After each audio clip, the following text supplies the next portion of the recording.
Yes, గట్టిగా చప్పట్లు కొడతారా? మన ప్రభు అయిన యేసయ్యని మనసారా స్తుతిద్దాం, యేసయ్యని కొనియాడదాం. నీ నామంలో అన్ని సాధ్యం, అన్ని సాధ్యమే. నీ సన్నిధిలో అన్ని సాధ్యం, అన్ని సాధ్యమే. నీకు సాధ్యం, సర్వం సాధ్యం, అసాధ్యమైనది లేనే లేదు. కనుక హృదయపూర్వకంగా ఈ పాఠం పాడి యేసయ్యని కనపరుద్దాం, ప్రభుని స్తుతిద్దామండి. నీ నామంలో అన్ని సాధ్యం, అన్ని సాధ్యమే. నీ సన్నిధిలో అన్ని సాధ్యం, అన్ని సాధ్యమే.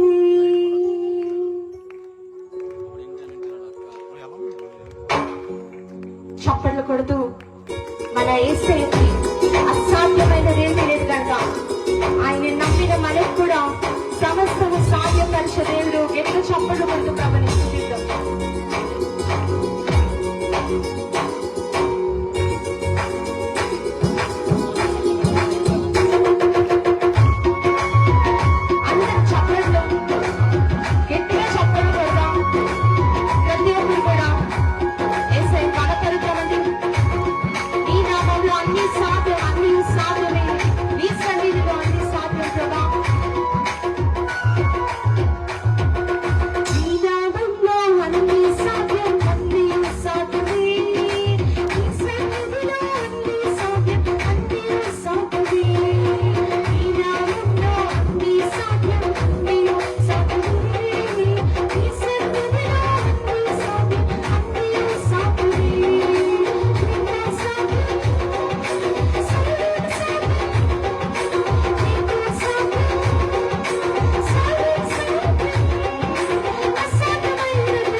దయచేసి అలాగే నిలబడినట్లయితే మనకు దైవ సేవకులను మనం ప్రేమతో ఆహ్వానించుకుందాం.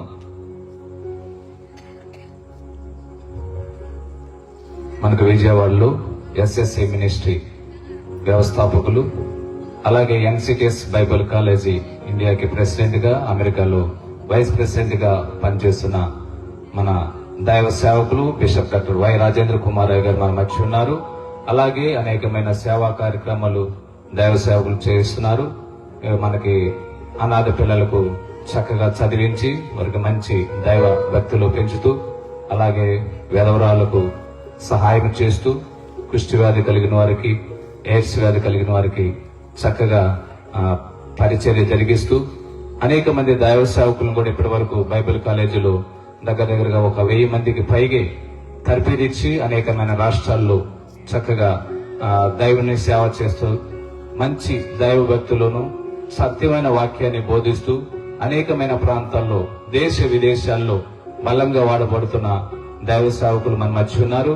అలాగే మనల్ని ఎంతగానో చక్కగా దేవుని వాక్యాన్ని వినిపించాలని మన సహోదరి ఎంతో దైవ సేవకుల దగ్గర డేట్ తీసుకుని చక్కగా ఈ రోజు ఎంతో ప్రయాసపడి చక్కని దేవుని వాక్యం అందించాలని, సత్యమైన వాక్యాన్ని విని మనం గ్రామం మేలు పొందాలని ఆశతో ఎంతో ప్రయాసపడుతుంది. కాబట్టి మన దైవ సేవకుల్ని మన ప్రేమతో చప్పట్లు కొడుతూ bishop doctor why Rajendra Kumaraiah గారిని మన ప్రేమతో ఆహ్వానించుకుందాం.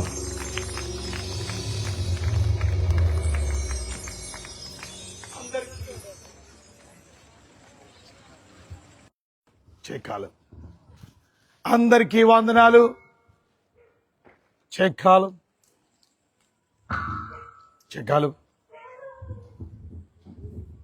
అందరికీ వందనాలు. పక్కవారి కోసం వందనాలు చెప్తారా? షేక్ హ్యాండ్ ఇస్తారా? కనుక పక్కవారికి షేక్ హ్యాండ్ ఇవ్వండి. గాడ్ బ్లెస్ యూ అనండి. దేవుడు మిమ్మల్ని దీవించునుగా కానండి. Wonderful wonderful. మీరు కూర్చోచ్చు. చాలా సంతోషం. ఈ అద్భుతమైనటువంటి ఈ సువార్త కూడిక ఈ తెన్నేరు అనేటువంటి గ్రామంలో ఎంత అద్భుతంగా జరిగించడానికి దేవుడు ఇచ్చినటువంటి కృపను బట్టి దేవునికి ఎంతగానో వందనాలు చెల్లిస్తున్నా. మరి ముఖ్యంగా మరి దేన సహోదరి అయినటువంటి మరి కీర్తన ఇంత వైభవంగా అద్భుతమైనటువంటి మీటింగ్ ఏర్పాటు చేసి మిమ్మల్ని అందరినీ సమకూర్చి ఇంతవరకు చక్కని గాయకులు చక్కని పాటలు పాడి దేవుణ్ణి మహిమపరిచారు, దేవుణ్ణి స్తుతించారు. ఇప్పుడు అతి ప్రాముఖ్యమైన సమయానికి వచ్చాము దేవుని వాక్యం వినడానికి. ఎంతమంది వాక్యం వినడానికి సిద్ధంగా ఉన్నారు? మీకు కుడి హస్తాలు బాగా పైకెత్తి చూపిస్తారా? వండర్ఫుల్. చాలా సంతోషం. దేవుని మాటలు మనకెంతో ఆనందాన్ని కలిగిస్తాయి. దేవుని మాటలు మనకి ఎంతో సంతోషాన్ని కలిగిస్తాయి. అలాంటి మాటలు వినడానికి దేవుడు మిమ్మల్ని ఇక్కడ సమావేశపరిచారు. ఒకవేళ మీరు రాలేని స్థితిలో ఇంటికాడే ఉండి ఒకవేళ మీరు వాక్యం వింటే మీరు తప్పక ఇంటికాడ ఉండి శ్రద్ధగా వాక్యం వినండి. దేవుని ఈ మాటలు మిమ్మల్ని తప్పక దీవెనలు కలుగు చేస్తాయి. మీ జీవితంలో అస్వస్థతతో బాధపడుతున్న వారు ఎవరైనా ఉంటే తప్పక ఈ వాక్యాల ద్వారా మీరు స్వస్థత పొందుతారు. ఇవాళ మీటింగ్ అయిన అనంతరం మీ అందరి కొరకు మేము కూడా ప్రార్థన చేస్తాం. తప్పక దేవుడు అద్భుతాలు చేయగలిగే దేవుడు. చాలా సంతోషం. ఈ తెన్నేరు గ్రామంలో అనేక సంవత్సరాల క్రితం మేము ఈ ఊరు వచ్చాం. ఈ ఊర్లో అద్భుతమైన మీటింగ్లు ఏర్పాటు చేశాం. ప్రత్యేకంగా అప్పుడు మరి CSA పాస్టర్ గారు అయినటువంటి విజయ్ భాస్కర్ గారు ఉండేవారు. ఆయన మా బైబిల్ కాలేజీలో, అంతర్జాతీయ బైబిల్ కాలేజీలో మరి ఆయన కూడా తర్ఫీదయ్యి ఆయన భార్య కూడా అద్భుతంగా దేవుని వాక్యాన్ని నేర్చుకొని ఇవాళ ఎవరది నందిగామ దాటిన తర్వాత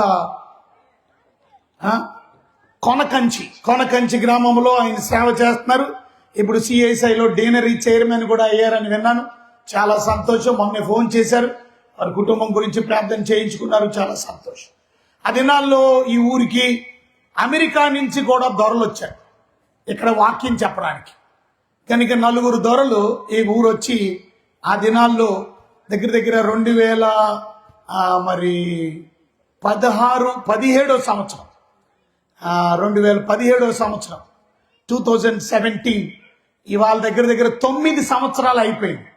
దాని తర్వాత కూడా మీటింగ్లకు వచ్చాను. ఈ ఊర్లో ఇంకా చాలా మంది దైవజనులు ఇక్కడ తర్ఫీదు పొందినటువంటి వారు ఉన్నారు NCTS బైబిల్ కాలేజీలో. అలాగే ఇక్కడే ప్రత్యేకంగా మరి అనేక మంది పాస్టర్ గారులు కూడా ఈ ఊర్లో దైవజనులు కూడా తర్ఫీదై ఇవాళ అద్భుతమైన పరిచర్య సేవ జరిగించడానికి దేవుడు కృపను అనుగ్రహించాడు. అందును బట్టి దేవునికి మహిమ. చాలా సంతోషం. మరి కీర్తనాన్ని బట్టి కూడా దేవుడికి నేను వందనాలు చెల్లిస్తున్నాను. ఎందుకంటే దీన బిడ్డని దేవుడు చూసాడా, కరుణించి కనికరించి మీ ఊరు క్షేమాభివృద్ధి కొరకు, మీ ఊరు మేలు కొరకు, మీ ఊరిలో వాళ్ళందరూ రక్షణలో ఎదగాలని, రక్షణ లేని వారు రక్షణ పొందాలని, పాపములో నుండి బయటికి రావాలని ఎంతో మంచి మనసుతో ఆమె సొంత ఖర్చులు పెట్టుకొని ఇంత ప్రయాసతో, ఆమె దగ్గర డబ్బులుండి కాదు కానీ అయినను మీ అందరు మేలు కొరకు, ఎందుకంటే ఈ ఊరిలోనే ఆమె కూడా ఉండేది కనుక ఈ ఊరు ప్రజల క్షేమాభివృద్ధి కొరకు, ఈ ఊరు కుటుంబాల కొరకు ఎంతో కన్నీటితో ప్రార్థన చేయడం మాత్రమే కాకుండా ఆ ఊరు వారందరికీ శ్రేష్టమైన వాక్యాన్ని వినిపించడానికి ఈ విధంగా ఈ అద్భుతమైనటువంటి బహిరంగ సువార్త సభని మరి అతి తక్కువ వ్యవధిలో, ఇది 1 నెల కనీసం టైం ఇచ్చుంటే ఇంకా చాలా జనం వచ్చారు. ఇప్పుడు కూడా ఒక కుర్చీ కూడా చాలా మటుకు ఖాళీ లేకుండా మొత్తం మీరు అందరూ వచ్చేసారు. ఇంకా కొన్ని కుర్చీలే ఖాళీ ఉన్నాయి. ఇంకా రావాల్సిన వాళ్ళు చాలా మంది వస్తూనే ఉన్నారు. అద్భుతంగా ఇంత ప్రాంగణంలో ఇంత మంచి లైటింగ్, సౌండ్ సిస్టము, చక్కని మ్యూజిక్, సంగీతము, పాటలు అద్భుతంగా అరేంజ్ చేసి మీ అందరూ కుటుంబాలు మేలు కోరు. కానీ మేము మాత్రం సమయానికి వచ్చాము ఇక్కడికి. మీరే లేటుగా వచ్చారు. మీ ఊరు నుంచి రావడం చాలా లేట్ అయిపోయింది మీకు. ఎందుకంటే చాలా దూరం నడుచుకొని ప్రయాసపడి మీరు రావాలి. ఈ దినాల్లో మరి ప్రత్యేకంగా ఎక్కడో ఇరాన్లో లేక యుద్ధం జరుగుతున్న కారణం చేత ఆ యుద్ధం ప్రభావం మన భారతదేశం మీద కూడా ఎంత పడుతుందో మేము చూస్తున్నాం. ఇప్పుడు మొన్నటి వరకు గ్యాస్ రేట్ పెరిగిపోయింది, గ్యాస్ దొరకడంలా. ఇప్పుడు ప్రస్తుతం నిన్న రాత్రి నుంచి డీజిల్ దొరకట్లేదు, పెట్రోల్ దొరకట్లేదు. నిన్న రాత్రి మాకు ఇక్కడ మీటింగ్కి రావాలని నాకు 11:30కి ఇన్ఫర్మేషన్ వచ్చినప్పుడు నేను విజయవాడలో మొత్తం నలుమూలలకి వెళ్ళాం పెట్రోల్ కోసం, డీజిల్ కోసం. కానీ మాకు ఎక్కడ దొరకలేదు. రాత్రి విజయవాడ అంతా గాలించాం. విజయవాడ అంతా, ఒక ఊరు కాదు నేను చెప్పాలంటే, రామరుపాడు ఏరియా అంతా, అటు పైపుల్ రోడ్ ఏరియా అంతా, అటు సింగినగర్ ఏరియా అంతా, ఇటు నుంచి మళ్ళా వచ్చి మరలా బందర్ రోడ్డు, ఏలూరు రోడ్డు అంతా తిరిగాం. కాళేశ్వరం మార్కెట్ వెళ్ళాం, పంజా సెంటర్ వెళ్ళాం, అలాగే ఇంచుపేట వెళ్ళాం, మళ్ళా అటు నుంచి లాగొచ్చాం, బిఆర్టీఎస్ రోడ్డుకి వచ్చాం. ఒక పక్కన మరి ఇవన్నీ తిరిగి మళ్ళా గొనదల్లో ఉందనంటే గొనదలు వెళ్ళాం. రాత్రి 1 గంట అయిపోయింది, ఉన్న పెట్రోల్ అయిపోయింది, ఉన్న డీజిల్ అయిపోయింది. మీ ఊరు రావడానికి మాకు డీజిల్ లేదు. అది మరలా ఉదయం మేము ఫస్ట్ సెషన్ మా సంఘాల్లో ఉదయమే మొదటి సెషన్ 7 గంటలకి ప్రారంభించబడతాం. దాని తర్వాత రెండో సెషన్ మరలా 9 గంటలకి ప్రారంభించబడతాం. దాని తర్వాత మరలా వెల్లటూరు అనేటువంటి ఊరిలో మాకు ఉన్నటువంటి ఇక్కడ సంఘంను దర్శించడానికి అక్కడికి వెళ్ళి మరలా అక్కడి నుంచి మేము వచ్చినప్పటికల్లా సాయంత్రం 4 అయిపోయింది. కనుక దేవుని కృపను బట్టి మీ ఊరు రావడానికి ఒక బంకు మాత్రం తెరిచి ఉంది, లేకపోతే వచ్చేవాళ్ళం కాదేమో. చూసారా, దేవుడు తన కార్యాన్ని జరిగిస్తాడు. కనుక అద్భుతంగా దేవుని కృపను బట్టి మళ్ళా అది కూడా ఎక్కువ కొట్టనంటున్నారు వాళ్ళు. 2000 కొట్టబాబు అని అంటే 2000 కొట్టారు. మరలా ఇంకో నుంచి వస్తుంటే ఆ మీటింగ్ చేసి మేము వచ్చే లోపలికల్లా మళ్ళీ అదే బంకు కాదు, మళ్ళీ అదే బంకు తెరిచి ఉంది. మొత్తం విజయవాడలో బంకులు లేవు, ఒక బంకు, ఒక పెట్రోల్ బంక్. మరలా అందులో మరలా అక్కడ పెట్టి బండి ఇంకొక 1000 రూపాయలు కొట్టించి ఆఖరికి మీ దగ్గర రావడానికి ఇంత ప్రయాసపడి మీ దగ్గరికి వస్తున్నాం. మీకు రూపాయి ఖర్చు లేదు.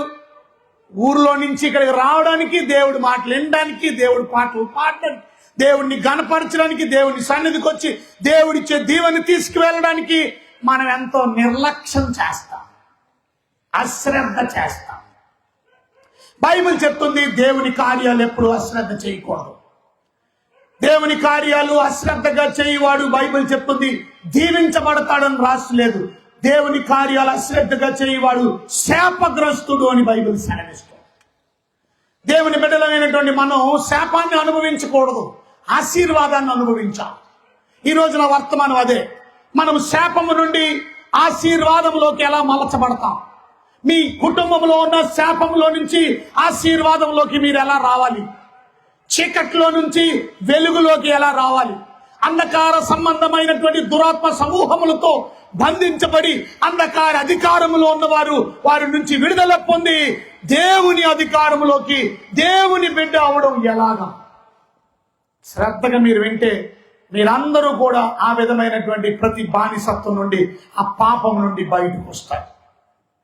బైబిల్ చెప్తుంది, మీ దగ్గర బైబిల్స్ ఉంటే ఒకసారి చూడండి, మీ దగ్గర మైక్ ఉంటే ఒకే వాక్యం చదువుతారు, మీరు శ్రద్ధగా దేవుని మాటలు ఆలకించాలని మనం చేస్తున్నా.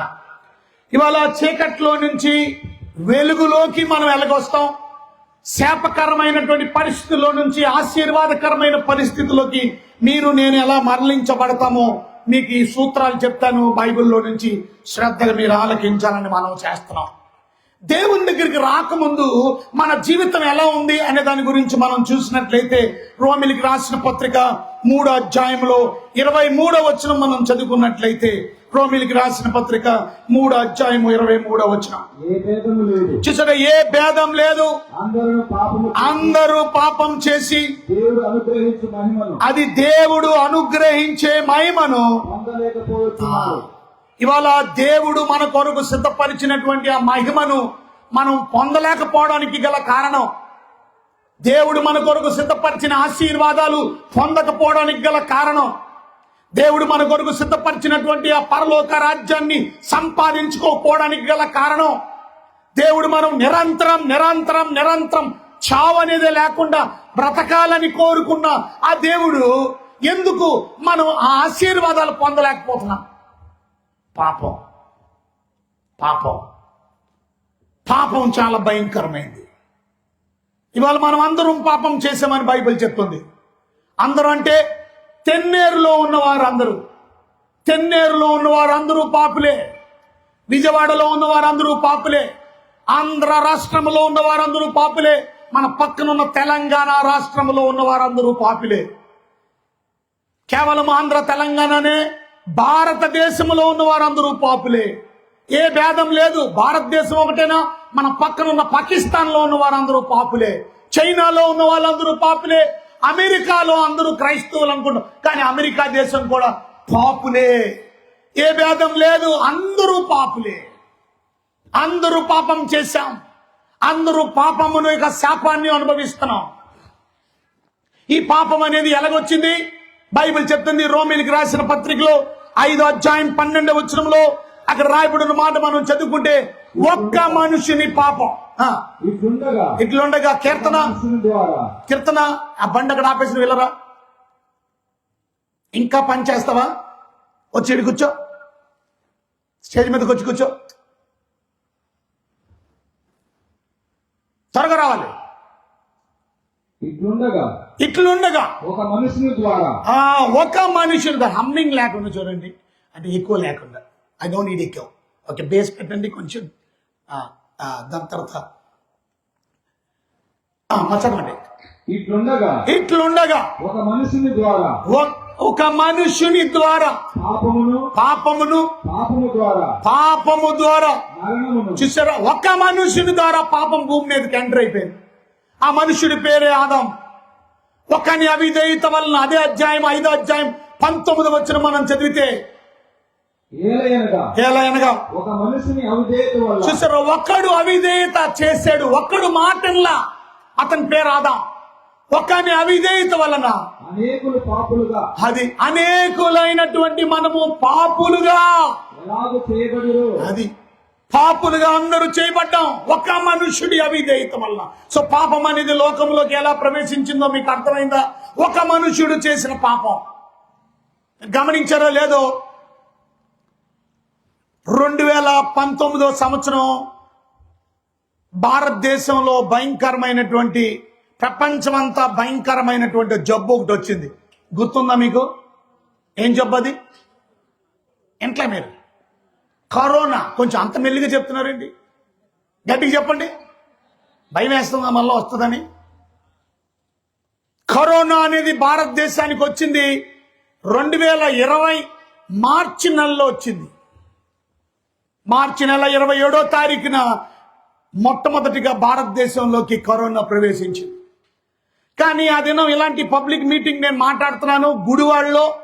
2019వ సంవత్సరం నాకు బాగా గుర్తు, డిసెంబర్ మాసంలో క్రిస్మస్ సీజన్ లో ఇలాంటి పబ్లిక్ క్రూసైడ్ పెట్టారు. ఆ పబ్లిక్ క్రూసేడ్ లో నేను వాక్యం చెప్తున్నాను గుడివాడలో. ఆ రోజు నేను చెప్పాను, చైనా అనే దేశంలో భయంకరమైన జబ్బు వచ్చింది. ఆ జబ్బు వల్ల పెట్టలు రాలిపోయినట్టు మనుషులు రాలిపోతున్నారు. అదేదో గబ్బిలం తినడం బట్టో లేక గబ్బిలాలు బట్టో వచ్చింది అని అందరూ అనుకుంటున్నారు.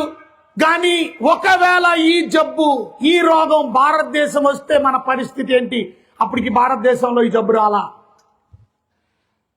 డిసెంబర్ అయిపోయింది, జనవరి అయిపోయింది, మార్చి అయిపోయింది, ఫిబ్రవరి అయిపోయింది. మార్చి నెలలో మనం ఏదైతే అనుకున్నామో చూసారా, రాదు రాదు అనుకున్న జబ్బు భారతదేశంలోకి అడుగు పెట్టేసింది. ఎలాగ అడుగు పెట్టింది? అదేనా, నేను కూడా దూర దేశాలకు వెళ్ళినప్పుడు పోలీసు వాళ్ళు అందరి ఇంట్లోకి వస్తున్నారు, ఎవరు విమాన ప్రయాణాలు చేశారో. ఎందుకో తెలుసా? ఈ జబ్బుని ఆ విమాన ప్రయాణాలు చేసిన వారు ఈ భారతదేశానికి తీసుకొచ్చారని, ఆ జబ్బు వాళ్ళకి ఉందా లేదా తేల్చడానికి వాళ్ళకి ఇంట్లోకి వచ్చారు. ఒకవేళ వాళ్ళకి జ్వరాలుంటే, జలుబులుంటే వారిని క్వారంటైన్ చేశారు. అంటే భారతదేశంలోకి కరోనా అనే వ్యాధి ఎలాగొచ్చిందంటారు? ఒక్క మనుషుని ద్వారా. ఆ ఒక్క మనుషుడు మోసుకొని వచ్చాడు ఆ జబ్బు. ఆ ఒక్క మనిషి తీసుకొని వచ్చిన జబ్బు మొత్తం భారతదేశంలో ఉన్న వారందరికీ అంటించేశాడు. భారతదేశంలో ఎంతమంది కరోనాతో బాధపడి ఎన్ని లక్షల మంది చచ్చిపోయారో మీకు తెలుసు. కానీ ఆ జబ్బు ఎలాగొచ్చింది? ఆ జబ్బు ఒక వ్యక్తి ద్వారా వచ్చింది. ఆ వ్యక్తి ఏ చైనా నుంచి వచ్చాడో, ఏ ప్రయాణం చేసి వచ్చాడో, అక్కడ జలుబుతో, అక్కడ దగ్గుతో, అక్కడ అనారోగ్యంతో, అక్కడ జ్వరముతో ఆ జబ్బుని అంటించుకొని వచ్చాడు. ఆ జబ్బుని తన భార్యకి ఇచ్చాడు, కుటుంబానికి ఇచ్చాడు, ఇంకొకరికి ఇచ్చాడు, హాస్పిటల్కి వెళ్ళడానికి వెళ్ళాడు, హాస్పిటల్లో ఉన్న నర్సులకి ఇచ్చాడు, అక్కడ ఉన్నటువంటి డాక్టర్లకి ఇచ్చాడు. తద్వారా పాపము కూడా అంతే భయంకరం. అది చెప్పడానికి ఈ ఉపమానం చెప్పాను. పాపం ఎంత భయంకరం అనంటే, ఒక మనుషుని ద్వారా లోకంలోకి ఎలా ప్రవేశించిందో, ఒక అవిధేయత ద్వారా ఈ లోకంలోకి ఎలా ప్రవేశించిందో, మనం అందరం అందుకే పాపులుగా చేయబడ్డాం. ఇవాళ మనం అందరం పాపము చేయడం బట్టి పాపులు అవలా, మనం పాపులుగానే పుట్టాము కనుక పాపం చేస్తున్నాం. చాలా మంది అనుకుంటారు, ఇవాళ నేను ఉదయకాలం ఒక చిన్న బిడ్డను తీసుకొని వచ్చా. ఆ చిన్న బిడ్డ ఇంకా పాలు తాగుతున్న బిడ్డ, మాటలు కూడా రావు. ఆ కుర్రాన్ని నేను నిలబెట్టి ఆ కుర్రాన్ని పట్టి వాళ్ళ అమ్మ ఎత్తుకొని ఉంది. ఆ ఎత్తుకొని ఉన్న అబ్బాయిని నేను చూపించి అన్నాను, ఈ అబ్బాయి పాపి కాదా అని అడిగా. మీరేం చెప్తారో చెప్పండి, చెప్పాలి మీరు. ఆ అబ్బాయి పాపి కాదా? ఏమంటాం మనం? ఆడికేం తెలుసండి, పాపం పుణ్యం తెలీదు. పసికందు పాలు తాగే బిడ్డ, వాడిని పాపి అంటామేంటండి? వాడు ఏం చేశాడు పాపం? అవును, మనం అనేది అదే. ఆ చిన్న బిడ్డ, పాలు తాగే పసికందు, కనీసం మాటలు కూడా రాని అబ్బాయికి నేను మైక్ పెట్టి అడిగాను, ఒరే నువ్వు పాపివేనా అని అడిగాను. అది నా వైపు అలా చూస్తున్నాడు. ఒరే ఏం పాపం చేశావురా అని అడిగా. అదేం చెప్తాడు? మాటలే రావు. చిన్న బిడ్డ పుట్టి ఒక సంవత్సరంన్నర ఉన్నాడు, మాటలే రావు. ఇంకా అతను పాపి అని అంటే ఒప్పుకుంటామా? ఏం పాపం చేశాడు? ఏమైనా వ్యభిచారం చేశాడా? దొంగతనం చేశాడా? నరహత్య చేశాడా?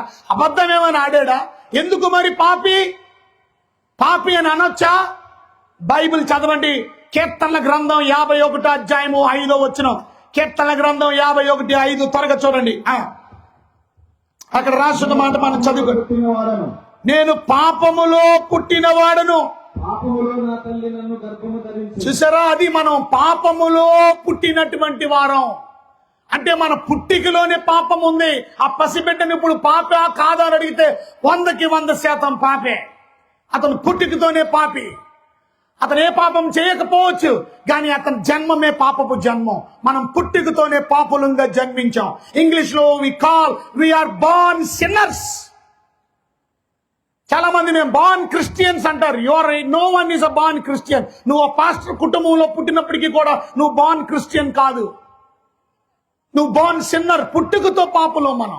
మరి పాపం ఎలా పోద్ది? ఈ పాపం నుండి ఎలా బయటికి వస్తాం? ఈ పాపం వల్ల వచ్చే దరిద్రం ఏంటి? ఈ పాపం వల్ల వచ్చే పరిణామం ఏంటి? అది ఈ పాపం ఎంత భయంకరం అనంటే, ఈ పాపం వల్ల బైబిల్ చెప్తుంది దేవుని ఉగ్రతకు పాత్రులం అయిపోయాం మనం. ఈ పాపము చేసేవాడు పాపము చేయలేని వాడు ఒక్కడు కూడా లేడంట. బైబిల్ చెప్తుంది రోమిలికి రాసిన పత్రిక 3వ అధ్యాయం 11వ వచనం మనం చదివితే, రోమిలికి రాసిన పత్రిక 3వ అధ్యాయం 11వ వచనం, నీతిమంతుడు లేడు, అది ఒక్కడు లేడంట. ఏంటి, ప్రపంచంలో ఒక్కడు లేడా? ప్రపంచం మొత్తంలో ఎంత జనాభా ఉన్నారో తెలుసా? 740 కోట్ల మంది. మన భారతదేశంలోనే 140 కోట్లు ఉన్నారు. చైనాలో 130 కోట్లు ఉన్నారు. 2 దేశాలు కలిపితే 300 కోట్లు ఈ 2 దేశాల్లోనే ఉన్నారు. అంటే సకానికి సగం పాపులేషన్ ఈ 2 దేశాల్లో ఉన్నారు. ఇంకా మిగతా 194 దేశాల్లో సగం పాపులేషన్ ఉంది. అది ఎంతమంది? దగ్గర దగ్గర 400 కోట్ల మంది. కానీ మొత్తం 740 కోట్లలో ఒక్కడు లేడంట పాపము చేయకుండా పరిశుద్ధంగా బ్రతికేవాడు. నీతిమంతుడు అంటే అర్థం పాపము చేయని వాడు, పరిశుద్ధంగా బ్రతికేవాడు, నీతిగా జీవించేవాడు, నిజాయితీగా బ్రతికేవాడు ఒక్కడు లేడంట. ఎంత బాధాకరం! నీతిమంతుడు లేడు, ఒక్కడునూ లేడు. చూసారా, గ్రహించేవాడు లేడంట, దేవుణ్ణి వెతికేవాడు లేడంట. అది అందరూ త్రోవ తప్పిపోయారు. ఇది పరిస్థితి, లోకంలో ఉన్న పరిస్థితి ఇది. ఇవాళ యేసు ప్రభు దగ్గరికి ఎందుకు రావాలి, ఎందుకు నమ్ముకోవాలి? ఎందుకని ముందు పాపము నుండి బయటికి రావాలి, అంతేకాని ఇది మతంలోకి రావడం కాదు. నిన్నెవరు మతంలోకి చేర్చుకోవడంలా. క్రైస్తవులంటే మతం కాదు, పాపము నుండి నువ్వు బయటికి రావడం, పాపము నుండి విడుదల పొందడం. అది వాళ్ళని క్రిస్టియన్ అంటాడు. ఎందుకంటే క్రీస్తు నాలో ఉన్నాడు అని అనడానికి క్రైస్తవులు అన్నారు. అంతేగాని ఇది కులమో మతమో కాదు. క్రీస్తు నాలో ఉన్నాడు, క్రీస్తు నాయందు జీవిస్తున్నాడు. అది యేసు ప్రభువుని నమ్ముకున్నవాడు యేసు ప్రభువు లేకుండా బ్రతకలేడు. పాపములో ఉన్నవాడు ఆ పాపములోనే జీవిస్తాడు. మీరు పాపములో నుంచి బయటకు వచ్చారా? పరిశుద్ధమైన జీవితాన్ని జీవిస్తున్నారా? దేవుడంటే భయం ఉందా, భక్తి ఉందా? ఆలోచించండి. దేవుడు లేకుండా ఒక్క క్షణమైనా ఉండలేము. చేప నీటిలో ఉంటది, చేప నీటిలో బ్రతుకుతుంది. ఆ చేపని నీటిలో నుంచి బయటికి తీసేయి, కొద్ది క్షణాల్లో కొట్టుకొని కొట్టుకొని కొట్టుకొని చచ్చిపోతాయి. ఎందుకంటే నీళ్లు లేకుండా నేను బ్రతకలేను. ఆ నీళ్లతో నాకు అంట కట్టబడి ఉన్నాను నేను. ఆ నీళ్లు లేకుండా ఒక్క క్షణమైనా నేను బ్రతకలేను. అది సంబంధం. ఇవాళ దేవుని బిడ్డలు దేవుడు లేకుండా ఒక్క క్షణం కూడా బ్రతకలేరు. నిన్ను దేవుడి నుండి వేరు చేస్తే నువ్వు చచ్చిపోతావు, నువ్వు బ్రతకలేవు. ఉన్నారా అలాగా దేవుని బిడ్డలు? నామకే వాస్తే బైబిల్ని సంకలో ఎట్టి గుడికి వచ్చి 2 పాటలు పాడి బ్రతుకు మార్చుకోకుండా మీరు గుడికి నుంచి వెళ్ళిపోవడం వల్ల అది యేసయ్యకి నచ్చిన జీవితం కాదు. తద్వారా నీకు ఉపయోగం లేదు. ఈ సభ ఎందుకు? ఈ సువార్త కూడికి ఎందుకు? మన బ్రతుకుల్లో నిజమైన మార్పు. ఇవాళ క్రైస్తవులని పిలువబడుతున్న వారు నామకార్థ క్రైస్తవులుగా ఉన్నారు. అంటే అర్థం పేరుకు మాత్రం క్రైస్తవులు, దేవునితో ఎటువంటి సంబంధం లేదానికి. ఒక మొక్క పెరగాలి అనంటే ఆ మొక్కకి భూమికి కనెక్షన్ ఉంది. ఆ విత్తనాన్ని గాని ఆ మొక్కని గాని భూమిలో నాటితే ఆ మొక్క మెల్లిగా ఎదగడం ప్రారంభిస్తుంది. ఆ మొక్క మెల్లిగా ఎదిగి ఆకులు వస్తాయి. ఆ మొక్క మెల్లిగా వెళ్ళి కొమ్మలు వస్తాయి, చక్కని ఆకులు వస్తాయి, చక్కని పళ్ళు వస్తాయి, చక్కగా పెద్ద వృక్షం అవుతుంది, మంచి గాలినిస్తుంది. ఆ గాలి ద్వారా మనిషి బ్రతుకుతాడు. దాన్ని జీవవాయువు అంటారు. ఓటు ఆక్సిజన్ ఇస్తుంది. కానీ అదే మొక్కని అదే చెట్టుని మీరు గమనించండి, భూమిలో నుంచి పెరికి పాడేయండి. అది చిన్న మొక్కగా ఉన్నప్పుడు కానీ, అది పెద్ద చెట్టు అయినప్పటికీ కానీ, చెట్టు అయితే ఒక పొక్లైనర్ తీసుకొచ్చి లాగేయండి. అది చిన్న మొక్క అయితే చేత్తో గట్టిగా లాగేయండి. భూమి నుంచి వేరు చేయండి. ఏమైంది? ఆ మొక్క చచ్చిపోద్ది. అది సంబంధం. ఆ మొక్కకి భూమికి ఉన్న అనుబంధమైన సంబంధం. అర్థమవుతుందా? దేవుని బిడ్డలకి అంటే దేవుడికి మనకి అట్టి సంబంధం. రక్షించబడితే, పాపము నుండి బయటకు వస్తే అలాంటి సంబంధం మనం కలిగి ఉంటాం. ఇంకా మీరు పాపములోనే ఉంటే దేవునికి మీకు సత్సంబంధం ఉండదు. దేవునికి మీకు సత్సంబంధం లేదు కనుక మీ ఇష్టానుసారంగా బ్రతుకుతున్నారు, మీ ఇష్టానుసారంగా జీవిస్తున్నారు, దేవునికి దుఃఖం కలిగిస్తున్నారు, బాధ కలిగిస్తున్నారు. ఈ రాత్రికే యేసు ప్రభు వస్తే, ఈ రాత్రికే నువ్వు చచ్చిపోతే ఎక్కడికి వెళ్తావు? నీ గమ్యం ఏంటి? ఏ స్థాయి, ఏ స్థానానికి, ఎక్కడికి వెళ్తావో ఆలోచించావా? అది ద్రాక్షావల్లిని నేను, తీగలు మీరు అన్నారు. ఆ ద్రాక్షావల్లికి తీగ అంటకట్టబడి ఉంటేనే పళ్ళు వస్తాయి. ఆ తీగని ఇరిపోయండి. ఆ ద్రాక్షావల్లి నుంచి తీగని ఇరిపేసి బయట పాడేయండి. ఏమైంది? ఆ తీగ ఎండిపోద్ది. ఆ తీగ ఎండిపోగానే ఏం చేస్తారు? పొయ్యిలో పెడతారు. ద్రాక్షావల్లితో ఉంటేనే ఆ తీగకి అందం. బయటికి వెళ్తే నీ జీవితం జీవము లేదు, మరణానికి పాత్రుడు. ఇవాళ ఎంతమంది దేవునితో కనెక్ట్ అయి ఉన్నారు? దేవునికి వేరుగా ఉండి మీరేమీ చేయలేరు, నాకు వేరుగా ఉండి మీరేం చేయలేరు అన్నాడు దేవుడు. ఇవాళ పాపం ఎంత భయంకరమైందో చూసారా? పాపం మనల్ని దేవుని నుండి వేరు చేసేస్తుంది. యెషయా గ్రంథం 59వ అధ్యాయం 2వ వచనములో మనం చదివితే, యెషయా గ్రంథం 59:2లో మనం గమనించినట్లయితే చూడండి, అక్కడ రాస్తున్న మాట 59:2 వచనం. మైకం కోకలు కింద పెట్టండి, లేకపోతే గబగబా తీయాలి, 2 చేతులతో తీయాలి. నీ పాపము గంట తీస్తే మనం చెప్పడానికి సమయం లేదు, అసలు ఉన్నదే సమయం చిన్నది. నాకు మీ పాపము ఆయన ముఖమును అది ఆయన ముఖాన్ని మరుగు చేసేసి, మీ పాపాలు చూసారా? పాపం ఎంత భయంకరమో. దేవుడు ముఖాన్ని మరుగు చేసేసింది, గోడలాగా అయిపోయింది. దేవుడు మనకి కనబడకుండా ఇంకా గనుక ఆయన ఆలకింపకున్నాడు. ఆలకించట్లేదు. దేవుడు నువ్వు ప్రార్థన చేసినా, అడిగినా ఎందుకు? సంబంధం తెగిపోయింది. పాపం పాపం ఎంత భయంకరమైందో చూసావు కదా? ఈ పాపము నుండి నువ్వు బయటకు వస్తున్నావు, మరి కనెక్షన్ పోద్ది. గుర్తుపెట్టుకో, ఇవాళ తల, శరీరం అంతా, తల శరీరానికి కనెక్ట్ అయి ఉంది. ఓ పని చేయండి, ఈ శరీరంలో నుంచి తలని వేరు చేయండి. ఏమైద్ది? చచ్చి ఊరుకుంటాం. తలకాయ తీసేస్తే ఏమైద్ది? చచ్చిపోతాడు మనిషి. ఇవాళ నేను శిరస్సును అన్నాడు, ఐఎమ్ ద హెడ్. దేవుడు లేకుండా ఆయన శరీరమైనటువంటి సంఘం పనిచేయదు. ఆయన సంఘము మృతము. దేవుడు లేకపోతే సంఘము మృతము. ఎంత ప్రాముఖ్యమైందో మీకు అర్థమవుతుందా? ఇవాళ దేవుని బిడ్డలైనటువంటి మీరు ఎంతమంది ఇంకా పాపములో ఉన్నారు? ఇంకా పాప జీవితాన్ని జీవిస్తున్నారు. పాపములో నుంచి బయటికి రారా? పాపం ఎంత భయంకరమైనదంటే, ప్రసంగి గ్రంథం 7వ అధ్యాయములో 20వ వచనములో, పాపము చేయక మేలు చేయుచుండు లేక మేలు చేయు నీతిమంతుడు ఒక్కడైనా లేడు.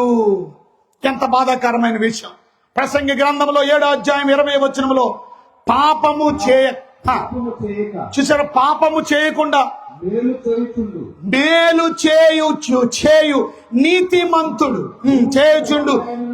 అది భూమి మీద ఒక్కడైనా లేడంట మేలు చేసేవాడు. అందరూ పాపులే, అందరూ పాపం చేసిన వారే. జ్ఞాని అయిన సలోమాన్ రాస్తున్నాడు ఈ గ్రంథాన్ని. ఆ గ్రంథం పేరు ప్రసంగి. ఆ ప్రసంగి గ్రంథములో అంటున్నాడు, పాపం అంటే కేవలము ఏదో పాపము శారీరకంగా చేయడం మాత్రమే కాదు, వ్యభిచారం చేయడమే పాపం కాదు. బైబిల్ చెప్తుంది, యేసయ్య అన్నాడు, ఒక స్త్రీని మోహపు చూపుతో నువ్వు చూచిన మరుక్షణమే నువ్వు ఆమెతో శారీరకంగా వ్యభిచారం చేయకపోయినా నీ హృదయములో పాపం చేసేసావు. మత్తయి సువార్త 5వ అధ్యాయం 28వ వచనం మనం చదువుకుంటే, మత్తయి సువార్త ఒకడు ఒక స్త్రీని మోహపు చూపుతో అది మోహపు చూపుతో చూచి ప్రతివాడు అప్పుడే తన హృదయములో ఆమెతో వ్యభిచారం చేసిన వాడు. అది అప్పుడే మోహపు చూపు చూడలేని వాళ్ళు ఎంతమంది ఉన్నారండి? ఇవాళ చిన్న చిన్న పిల్లలకి ప్రేమలు, చిన్న చిన్న పిల్లలకి బాయ్ ఫ్రెండ్లు, గర్ల్ ఫ్రెండ్లు, పాపం ఎక్కువైపోతే ఈ ఏమిటి పరిస్థితి? ఈ మధ్యన సెల్ ఫోన్లు వచ్చేసినాయి. ఆ సెల్ ఫోన్లలో చూడకూడని దరిద్రం అంతా చూస్తున్నారు.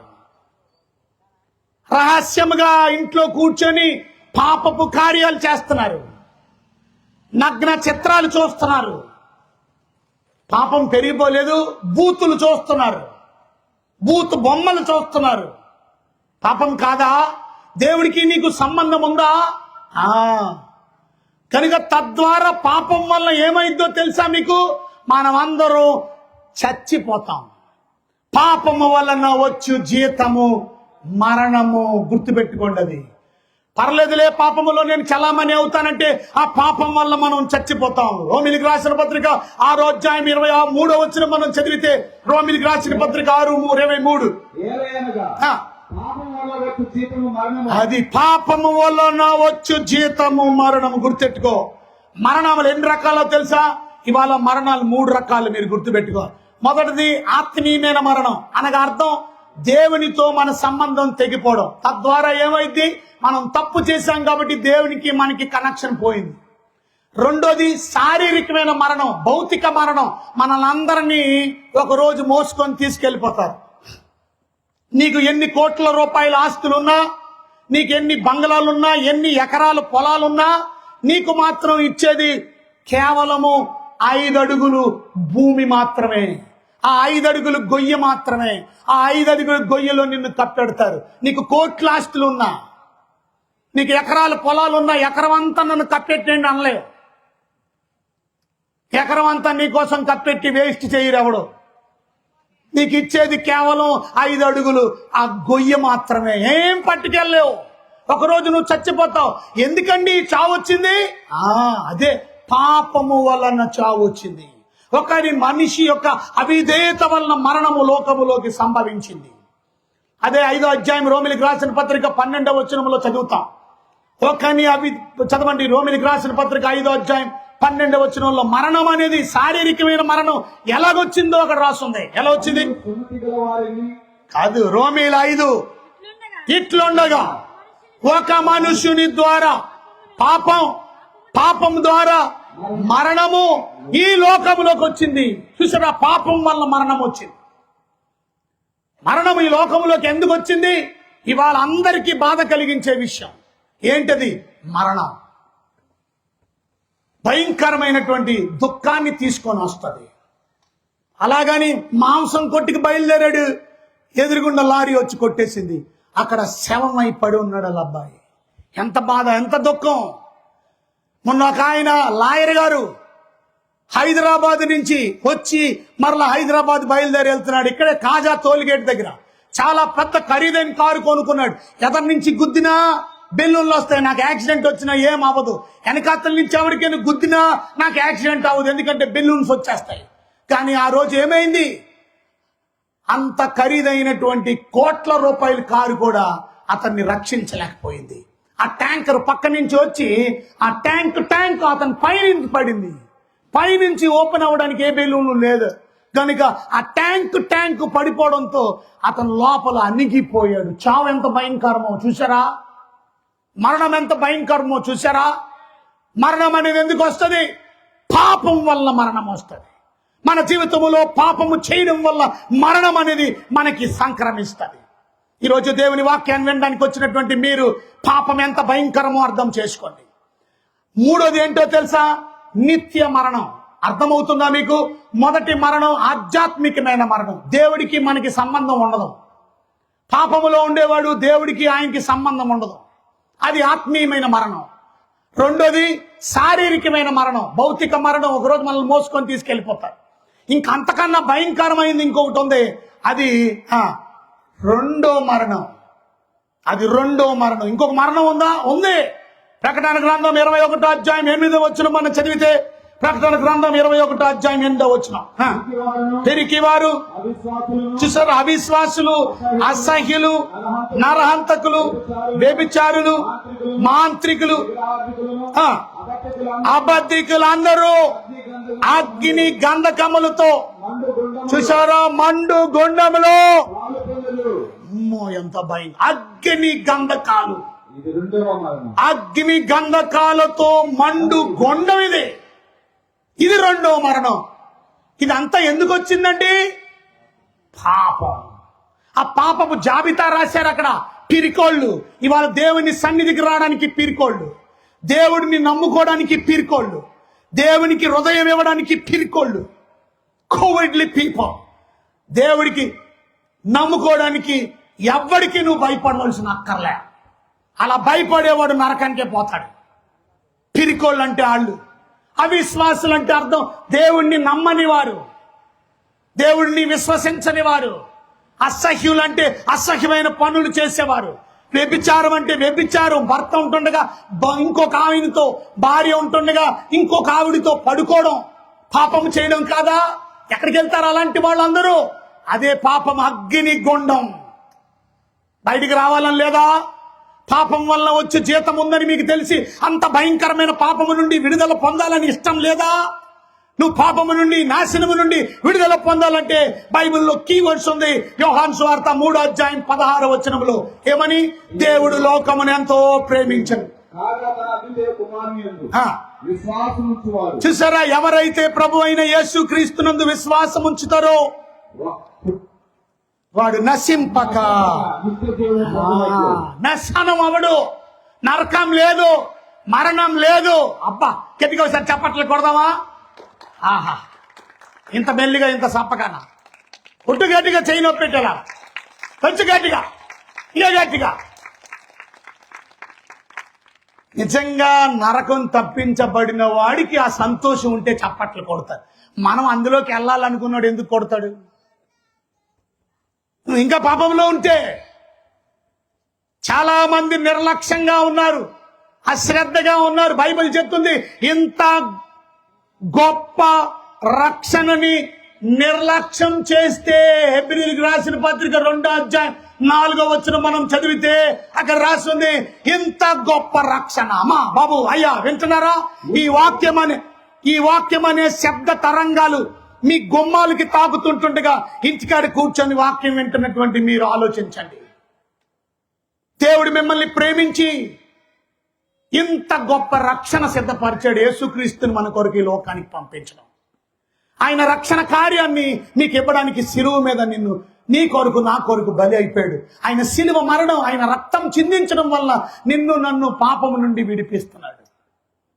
ఇంత గొప్ప రక్షణ. హెబ్రీయులకు రాసిన పత్రిక 2:4 ఇప్పుడు చదవండి. ఇంత గొప్ప రక్షణ అది ఇంత గొప్ప రక్షణది మనము నిర్లక్ష్యం చేసి. అమ్మా బాబు అయ్యా, ఎందుకంత నిర్లక్ష్యం? ఇంతమంది ఆడవారులు వచ్చారు, ఎంతమంది. ఇక్కడ చూసినా ఇంతమంది ఆడవారు ఉన్నారు, ఇటు పక్క చూసినా అందరూ ఆడవారే ఉన్నారు. అక్కడ వెనకాల మగోళ్ళు ఉన్నారు, ఇట్ట వెనకాల మగోళ్ళు ఉన్నారు, ఇంకా వెనకాల మగోళ్ళు ఉన్నారు, అక్కడ మగోళ్ళు ఉన్నారు. కానీ నేను అంటున్నాను, మీ ఊరు మొత్తానికి మగోళ్ళు ఇంతేనా? అంటే ఆడాముకున్న భక్తి ఎందుకని? పాపములో ఉన్నాడు ఆయన. మీరు నవ్వుతున్నారా? మీ భర్త రేపు నరకానికి వెళ్తే నవ్వుతారా? భలే కాలిపోతున్నాడు రా అని అంటారా? మీరు మీ యవ్వనస్తులైన మీ పిల్లలేరి, వేర్ ఆర్ యువర్ చిల్డ్రన్? మా పెయింటింగ్ పనికి ఇక్కడి నుంచి బయలుదేరి వస్తాడు, మనకి అక్కడ ఉన్నటువంటి కూర్చో వాడికి వెళ్తున్నాడు ఇటు పృథ్వీ యవనస్తుడు. ఇవాళ యవన కాలములో ప్రభుకి హృదయం ఇచ్చారా? యవన కాలములో జీవితాన్ని ప్రభుకి ఇచ్చారా? మీ యవనస్తులు, మీ పిల్లలు, మీ కూతుర్లు, మీ కొడుకులు ఆలోచించండి. యవన వయసులో ఇంత గొప్ప రక్షణని గాని నిర్లక్ష్యం చేస్తే తప్పించుకోలేరమ్మా బాబు, మీరు తప్పించుకోలేరు. వింటున్నారా? మీరు తప్పించుకోవాలి అని అంటే ఈ రోజే ప్రభు అయిన యేసుక్రీస్తు దగ్గరికి రండి, ఆయన్ని విశ్వసించండి, ఆయన రక్తము మనల్ని దేవుని ఉగ్రత నుండి తప్పిస్తుంది. పాపం ఎంత భయంకరమైనది అనంటే ఎఫెసీయులకు రాసినటువంటి పత్రిక 2వ అధ్యాయము 1వ వచనం మనం చూసినట్లయితే, మనం పాపముల చేత అపరాధముల చేత చచ్చిన వాళ్ళం. అది ఇవాళ పాపములు చేసి మన జీవితం ఆత్మీయంగా ఆధ్యాత్మికంగా చచ్చిన స్థితిలో ఉన్నది. మనం పాపములో నడవడం. అక్కడ రాసున్న మాట ఏంటంటే, మీరు వాటిని చేయొచ్చు. నేను చదువుతారా అండి. వాయుమండల సంబంధి అయిన అధిపతిని అనగా, చూసారా అక్కడ రాస్తుంది, అవిధేయులైన వారిని ఇప్పుడు ప్రేరేపించు శక్తికి అధిపతిని. అవిధేయులైన వారిని ప్రేరేపించు శక్తికి అధిపతిని. ఎవడా అధిపతి? సాతాను గారు. ఇవాళ మనం పాపం చేయడానికి కారణం సాతాను. ఎందుకంటే పాపం అనేది మొట్టమొదటిగా ప్రారంభించబడింది పరలోకంలో. వాడొకప్పుడు దేవదూత, కెరీబు, 4 రెక్కలు ఉన్నాయి వాడికి. దాన్ని గర్వించాడు, అందగాడు, దేవునితో సమానం అయిపోవాలని. అమ్మా కూర్చోడా. ఇప్పుడు టీవీ ఇవ్వకపోతే ప్రాబ్లమా? వాక్యం నేర్చుకోండి. వాళ్ళకి ఏం మర్యాద నేర్పిస్తున్నావు నువ్వు? ఒక ఫ్యాన్ తెచ్చారు, అది కూడా పెట్టుకోలేదు. ఎందుకు? సౌండ్ డిస్టర్బెన్స్ నాకు వద్దని. ఆ వాడ పిన్ డ్రాప్ సైలెంట్. వాక్యం విన్నప్పుడు టీలు కాఫీలు భోజనాలు చేయడానికి కాదు. దానికి ఒక సమయం ఉంది. ఆ సమయంలో ఇవ్వగలిగినప్పుడు ఇవ్వాలా, ఇక వదిలేరు పక్కన. దేవుడు అంటే ముందు భయం ఉండాలి. అప్పుడు దేవుడు కరుణిస్తాడు, అప్పుడు దేవుడు ప్రేమిస్తాడు, అప్పుడు దేవుడు మనకి సాయం చేస్తాడు. లేకపోతే దేవుని కోపాన్ని మనం చూస్తాం. అక్కడే రాస్తుంది 3వ వచనంలో, శరీరం యొక్క మనసు యొక్క కోరికలను నెరవేర్చుచు మునుపు ప్రవర్తించుచు కర్మవారి వలె స్వభావ సిద్ధముగా దైవోగ్రతకు పాత్రులమై ఉంటివి. దైవోగ్రత, దేవుని ఉగ్రత. ఇవాళ ఈ మీటింగ్ ఎందుకు ఇంత ఖర్చు ఎందుకు పెట్టింది సహోదరి? మీరు దేవుని ఉగ్రత నుండి తప్పించబడాలని, శాపము నుండి విడుదల పొందాలని, పాపము నుండి బయటికి రావాలని, చీకట్లో నుంచి వెలుగులోకి రావాలని, శాపకరమైన జీవితంలో నుంచి ఆశీర్వాదకరమైన జీవితంలోకి మీరు రావాలని, దేవుని ఉగ్రత నుండి మీరు తప్పించబడి దేవునితో మీరు సమాధానపరచబడాలని. అందుకనే రోమీయులు 5:1 అంటాడు, ఇప్పుడు మీరు దేవునితో సమాధానపరచబడ్డారు. రోమీయులకు రాసిన పత్రిక 5వ అధ్యాయం 1వ వచనం మనం చదువుకుంటే, కాబట్టి విశ్వాసం వలన మనకు నీతిమంతులుగా తీర్చబడి. నీతిమంతులు విశ్వసించడం వల్ల పాపాత్ములైన మనము నీతిమంతులుగా తీర్చబడి మన ప్రభువైన యేసుక్రీస్తు ద్వారా దేవుని సమాధానంతో కలిగి ఉన్నాం. దేవునితో సమాధానము కలిగి ఉంటాం. అంటే అర్థం, ఇక గొడవ లేదు, ఇక దేవుని కోపం మన మీద లేదు. ఎందుకు? యేసుక్రీస్తు లోకానికి వచ్చి మన కొరకు ఏం చిందించాడండి? రక్తాన్ని చిందించాడు, ప్రాణాన్ని పెట్టాడు. ఇవాళ నీ కొరకు నా కొరకు ఆయన చిందించిన రక్తము మనల్ని ఉగ్రత నుండి తప్పిస్తుంది. రోమీయులకు రాసిన పత్రిక 5వ అధ్యాయము 9వ వచనం బైబిల్లో ఉన్నాయి మీ దగ్గర, కాబట్టి తీయండి బైబిల్స్ చూడండి ఒకసారి. రోమీయులకు రాసిన పత్రిక 5వ అధ్యాయం 9వ వచనం. కాబట్టి ఆయన రక్తం వలన చూసారా, ఆయన రక్తం వలన ఇప్పుడు నీతిమంతులుగా తీర్చబడి. అమ్మా బాబు అయ్యా వింటున్నారా? ఇప్పుడు ఆయన యేసుక్రీస్తు రక్తం వల్ల మనము నీతిమంతులుగా తీర్చబడ్డాం. మరింత నిశ్చయముగా ఆయన ద్వారా ఉగ్రత నుండి, గట్టిగా చప్పట్లు కొడదాం, ఉగ్రత నుండి, ఉగ్రతకు పాత్రులు మనం, దేవుని కోపానికి పాత్రలు, కానీ ఉగ్రత నుండి రక్షణ పొందాం మనం. ఇక మీకు హాని లేదు. దేవుడి బిడ్డల యేసు రక్తంలో కడగబడితే ఎంత ఆశీర్వాదం అండి అది, ఎంత బ్లెస్సింగ్ అండి అది. What a blessing. దేవుని బిడ్డలైనటువంటి మనం ఆయన రక్తములో కడగబడితే యేసుక్రీస్తు రక్తము నిన్ను ప్రతి పాపము నుండి విడిపిస్తుంది. ఇంత అశ్రద్ధగా ఎందుకు ఉంటున్నారు? ఇంకా మీ ఆయన ఇంకా మారకపోయినా ఎందుకు అంత అశ్రద్ధగా ఉంటున్నారు? మీ ఇంట్లో మీరు ఇంకా మారలేదు, ఏదో గుడికి వస్తున్నారు అంతే. మీ పిల్లలు ఇంకా మారలేదు, ఎందుకు అశ్రద్ధగా ఉంటున్నారు?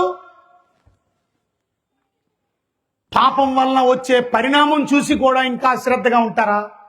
పాపం వల్ల దేవునికి ఉగ్రత వస్తుంది, దేవునికి కోపం వస్తుందని, రేపు ఆ ఉగ్రత దినాలు మనం చూడాలని, రేపు రాబోయే దినాలు ఉగ్రత దినాలంట. 7 ఏళ్ల మహాశ్రమ దినాలు రాబోతున్నాయి. ఆ దినాల పేరు దేవుని ఉగ్రత దినాలు. ఆయన కోపం భూమి మీద, ఆయన ఉగ్రత పాత్రలు కుమ్మరించే, ఆయన ఉగ్రత ద్వారా ఆయన 7 బోరలు, 7 ముద్రలు, 7 పాత్రలు తీర్పు భూమి మీద తీర్చబోతున్నాడు. భూమి అంతా ఎంత భయంకరమైనటువంటి శాపానికి గురై దేవుని కోపాన్ని చవి చూడవలసి వస్తుందో తెలుసా మీకు? ప్రియ దేవుని బిడ్డలారా, పాపం ఎంత భయంకరమైందో మీరు అర్థం చేసుకోండి. అందుకనే నీ పాపం నా పాపం యేసుక్రీస్తు శిలువ మీద భరించాడు. నా పాపం ఆయన మోసుకొని వెళ్ళిపోయాడు. నా పాపం ఆయన భరించాడు. అది ఆయన చూపించిన ప్రేమ. కానీ మనం ఎంత నిర్లక్ష్యంగా ఉన్నాం. ఒకరోజు ఒక ఆయనకి టీబీ జబ్బు వచ్చిందంట. ఆ టీబీ జబ్బు వల్ల ఆయన వెళ్ళి అక్కడ ఉన్నటువంటి డాక్టర్ని కలిస్తే డాక్టర్ అన్నాడట, బాబు ఈ మందులు వాడాలి, నువ్వు తగ్గిపోతుంది అని అంటే, కానీ ఆ డాక్టర్ని కలవడానికి ఇంటికిలోనే వచ్చాడు, కానీ వెళ్ళడం మానేశాడు. అలా ఆవిడ అంటుందంట, మీరు బాగా నాశనం అయిపోతున్నారు, అస్థి పంజరంలాగా అయిపోతున్నారు, ఈ టీబీ ఎక్కువైపోయి దగ్గు ఎక్కువైపోయింది, మీకు దగ్గు వస్తే కళ్ళు పడుతుంది, పదండి వెళ్దాం డాక్టర్ని చూద్దాం, ఆయన చెప్పాడు కదా మందులు వాడదాం. ఆయన అన్నాడట, రేపు వెళ్దాంలే అన్నాడట. రేపు వచ్చింది, ఏమండి పదండి అని అంటే, వాళ్ళ ఆవిడ వాళ్ళ పిల్లడు పద నాన్న వెళ్దాం అని అంటే, ఏమండి పదండి వెళ్దాం డాక్టర్ దగ్గరికి, పదండి వెళ్దాం మందులు వాడడానికి, ఆ మందులు తెచ్చుకుందాం అంటే మళ్ళా అన్నాడంట, రేపు వెళ్దాంలే అన్నాడట. కొంతమంది యేసు ప్రభు దగ్గరికి రావడానికి, యేసు ప్రభుని నమ్ముకోవడానికి, వారి పాపము నుండి విడుదల పొందడానికి రేపు రేపు రేపు ఎన్ని రేపులు, ఎన్ని రోజులు దేవుని వాక్యాన్ని ఎలాగే వింటూ రేపు మారుతాను, ఈ రోజు నా ఇష్టం వచ్చినట్టు పాపం చేస్తానని ఒక అమ్మాయి ఆ బైబిల్లో రాసుకుందంట ఎదర్ పేజీలో. నాట్ టుడే టుమారో, ఈ రోజు కాదు నా రక్షణ, రేపు దేవుడిని నా సొంత రక్షకుడిగా అంగీకరిస్తాను, రేపు నా పాపాన్ని విడిచిపెడతాను, ఈ రోజు సరదాగా నేను పాపాన్ని చేసి వ్యభిచారం చేసి నా ఫ్రెండ్తో రాత్రికి పడుకొని మందు తాగి ఇష్టం వచ్చినట్టు బ్రతికి రేపు మీటింగ్కి వచ్చి మార్మన్స్ పొందుతాను. ఆ రోజు మీటింగ్ అయిపోయింది, ఆమె వెళ్ళిపోతుంది, రోడ్డు క్రాస్ చేస్తుంది, సడన్ గా ఎక్కడి నుంచి వచ్చిందో ఒక పెద్ద లారీ వచ్చి అమాంతంగా గుద్దేసింది. ఆ పిల్ల అక్కడికక్కడే తల సిదిమిపోయి రక్తము దారలుగా ప్రవహించి చచ్చిపోయింది అక్కడే. ఆమె బైబిల్ అక్కడే తెరవబడి ఓపెన్ చేసి ఉంది. వెళ్తున్న వారు, అక్కడ మీటింగ్ నుంచి బయలుదేరి వెళ్తున్న వారు ఆ తెరవబడిన ఆ మొదటి పేజీలో ఉన్నటువంటి ఆ బైబిల్ని చూశారు. పెద్ద అక్షరాలతో రాసింది స్కెచ్ పెన్తో, నాట్ టుడే టుమారో, ఈ రోజు కాదు నేను మారుతాను, రేపు. ఇంకొక రేపు ఆమెకి దొరకలేదు. మీరు రేపు మారుదాం, ఎల్లుండి మారుదాం, అవతలండి మారుదాం, వచ్చే నెల మారుదాం, వచ్చే సంవత్సరం మారుదాం. ఎన్నిసార్లు నిర్లక్ష్యం చేస్తున్నారు? పాపము నుండి విడుదల పొందడానికి, యేసు క్రీస్తు రక్తములో కడగబడ్డానికి, యేసు క్రీస్తుని విశ్వసించడానికి ఆలోచించండి. ఈ వ్యక్తి కూడా టీబీ పేషెంట్, రేపంట. ఒకరోజు వచ్చింది, చాలా నీరసం అయిపోయాడు, మాట్లాడడానికి ఓపిక లేదు, దగ్గడానికి ఓపిక లేదు, దగ్గుతుంటే ఉమ్ముతో పాటు కళ్ళు రక్తం పడుతుంది, అస్థి పంజరంలాగా అయిపోయాడు. ఆయన చొక్కాయి తెరిస్తే ఎముకలు కనబడుతున్నాయి, మాంసం లేదు ఆయన శరీరం మీద. అది ఆయన భయంకరమైన పరిస్థితి. ఎందుకు ఇంత భయంకరమైన పరిస్థితి తెచ్చుకున్నాడు? తన అశ్రద్ధ. ఎందుకు? ఆ జబ్బు వల్ల చావుకి దగ్గరికి వెళ్ళిపోతున్నాడని తెలిసి కూడా ఎందుకు అంత నిర్లక్ష్యం చేశాడు? టీబీ ఎంత భయంకరమైన జబ్బు అంటే, ఆ టీబీ వల్ల ఇంకొకరికి కూడా సోకుతుంది, ఆ ఇంటోళ్ళందరికీ వచ్చేస్తుంది, ఆ దగ్గు వల్ల, కళ్ళు వల్ల. అందుకే అన్ని హాస్పిటల్లో ఒక దగ్గర ఉండినప్పటికీ, గుండె హాస్పిటల్ ఉండొచ్చు, లేకపోతే కాళ్ళు చేతులు ఇరిగిపోయిన హాస్పిటల్, అన్ని కొన్నిసార్లు అన్ని వార్డులు అన్ని ఒక దగ్గర ఉంది, కానీ టీబీ హాస్పిటల్ మాత్రం వేరుగా ఉంటుంది. టీబీ హాస్పిటల్ మాత్రం మిగతా హాస్పిటల్తో కలపరు. ఎందుకు? ఎందుకంటే ఆ జబ్బు అంటు వ్యాధి, ఇంకొకరికి ఈజీగా సోకుతుంది. ఎంత నిర్లక్ష్యం చేసాడనంటే ఇప్పుడు అస్థిపంజరంలో కనబడుతున్నాడు, ఎముకలు కనబడుతున్నాయి. రేపు రేపు రేపు అని అడిగినప్పుడల్లా అంటున్నాడు. నేను అడగడం మానేశారు ఇంట్లో ఉన్న భార్య గాని పిల్లలు గాని. ఇప్పుడు వీడి మాట్లాడడానికి ఓపిక లేదు, కానీ ఏదో బ్రతకాలని ఆశ, ఏదో బ్రతకాలనే కోరిక, ఒక ముద్ద తినాలనే ఆశ. తినలేకపోతున్నాడు, ఒక కొన్ని మంచినీళ్ళు కూడా దిగట్లా. అప్పుడు అంటున్నాడంట మెల్లిగా, ఎవర్రా పిలుస్తున్నాడని చూత, పిలుస్తున్నాడు రా అని చెప్పి వాళ్ళ ఆవిడ వచ్చింది. ఏంటి?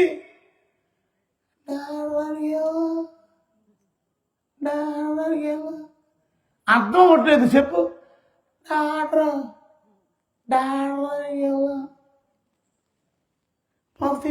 ఆడదని నీరసమైపోయింది, ఆడదానికి వెళ్దాం. అప్పుడు వాళ్ళ ఆవిడ అనిందంట, రేపు వెళ్దాం అనిందంట.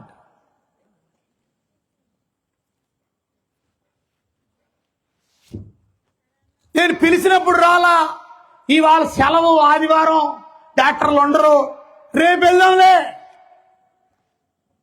ఆ రాత్రికి పెద్ద దగ్గొచ్చింది ఆయనకి, ఓపిక్కోళ్ళు దగ్గడానికి. కానీ ఒక పెద్ద వాంతు చేసుకున్నాడు, కళ్ళు రక్తం కక్కుకొని ఆ రోజే అతను చచ్చిపోయాడు. చెప్పండి, అతని మరణానికి కారణం ఎవరు? అతనే. ఇవాళ నీ భర్త రేపు భయంకరమైన మరణములో, నరకములోకి వెళ్ళడం నీకు ఇష్టమేనా? మేము ఒక హిందూ కుటుంబంలో నుంచి వచ్చిన వాళ్ళం, కానీ మొట్టమొదటిగా మా ఇంట్లో మారింది ఎవరో తెలుసా? మా అమ్మ. మా అమ్మకి సువార్త ఎవరిచ్చారో తెలుసా? మా ఇంట్లో పని చేస్తున్న పని మనిషి. ఆ పని అమ్మ ఇచ్చింది దేవుని సువార్త. ఆ పని మనిషి చెప్పింది యేసు ప్రభు గురించిన మాట. అమ్మగారు, ఏంటి మీరు చాలా నీరసంగా ఉంటారు, ఎందుకు చూసిన బాధలో ఉంటారు? ఏం చేస్తాను, మా ఆయనకి బోల్ డబ్బులు, కానీ రోజు తాగేసి వస్తాడు మా నాయన. మా నాన్నగారు తాగుబోతు, మా నాన్నగారు మంచి సిగరెట్ స్మోకరు. కానీ పెద్ద కథని చిన్నగా చెప్పాలంటే మా ఇంట్లో మొట్టమొదటిగా మా అమ్మ మారింది. మా అమ్మ ప్రవర్తన మా నాన్నని కొద్ది రోజుల్లోనే ఆయన దేవుణ్ణి నమ్ముకునేలాగా చేసింది. ఆయన యేసు ప్రభు బిడ్డ అయిపోయాడు. కొట్టండి గట్టిగా, చెప్పట్లేదు. ఎందుకు కొట్టట్లేదు? మీ ఆయన మారలేదని కదా. మీ ఆయన మారితే సంతోషం మీకు, మరి నిజమే. మా ఇంట్లో మా నాన్న మారితే నాకు సంతోషం.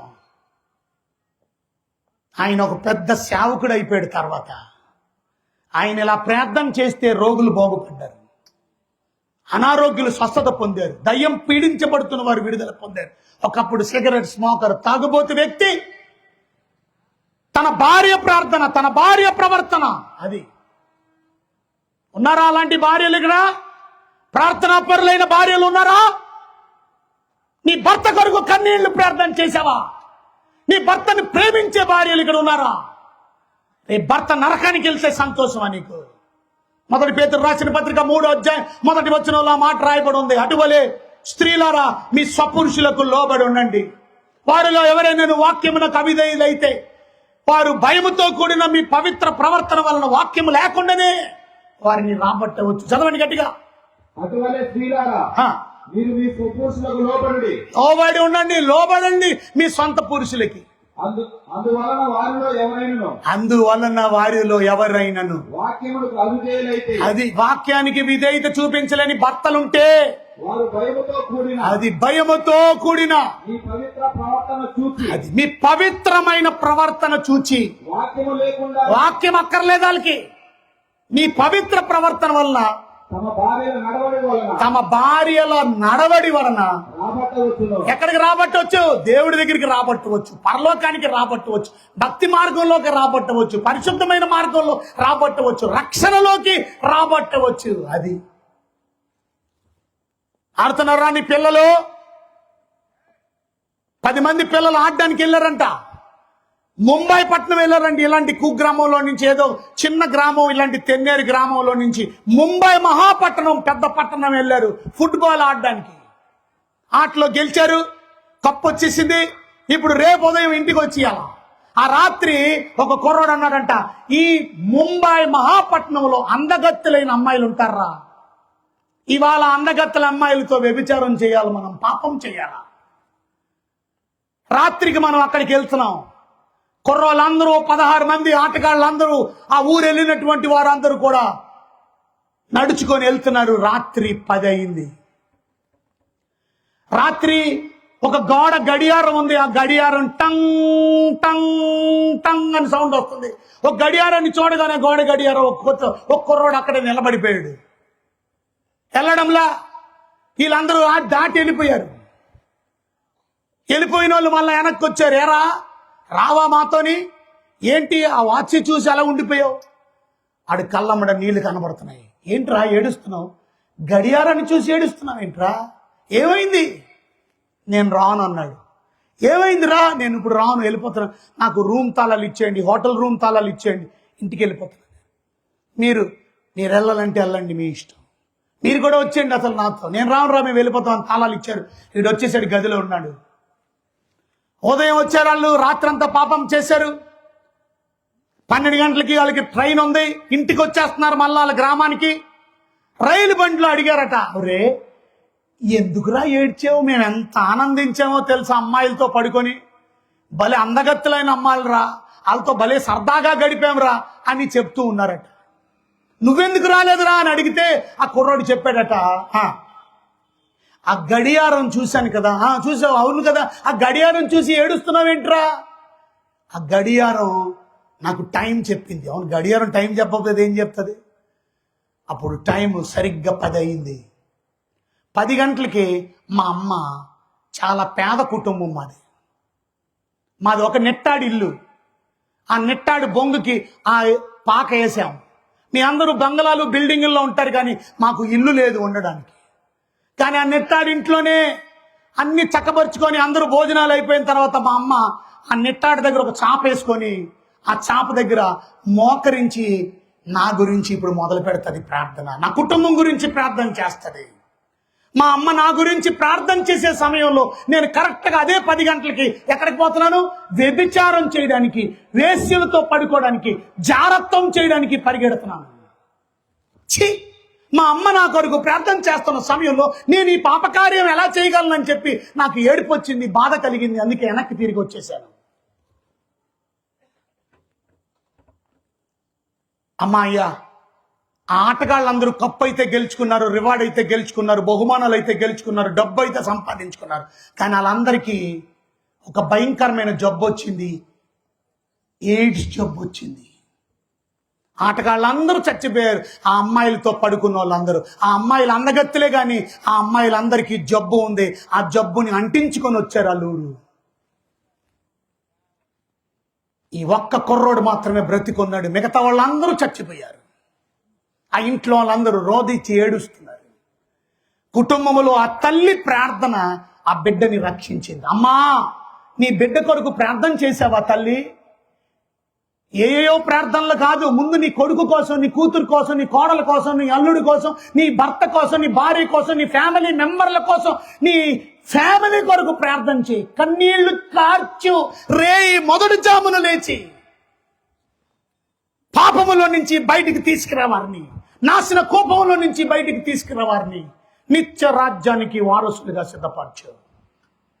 నేను ముగించే ముందు ఈ ఒక్క ఉదాహరణ చెప్పి నేను ముగిస్తాను. దేవుని బిడ్డలరా, ఇవాళ నీ కోసం, నా కోసం యేసు క్రీస్తు ప్రభు వారి బలైపోయారు. ఇవాళ ఆయన చేసిన ప్రేమను, ఆయన చేసిన ఉపకారాన్ని మర్చిపోద్దు. ఆయన నీ కొరకు చేసిన ఉపకారం, 2 కమల పిల్లలు ఉండేవారు. ఆ కమల పిల్లల్లో ఒకడు చాలా మంచివాడు, ఒకడు చాలా చెడ్డవాడు. ఆ చెడ్డవాడు ఏం చేశాడో తెలుసా? ఇష్టానుసారంగా బ్రతికి పాపం పనులు చేస్తున్న సమయంలో ఒకరోజు ఒక 4గురిని చంపేసి పరిగెడుతుండగా పోలీసులు వ్యాను వెనకాల తరుముకుంటూ వచ్చింది. ఆడు చొక్కా ఎంత రక్తపు మడుగుల్లో ఉన్నాయి. పరిగెట్టి ఎంటాడారు. వీడు ఇప్పుడు వాళ్ళ అన్నయ్య ఇంటికి వెళ్ళాడు.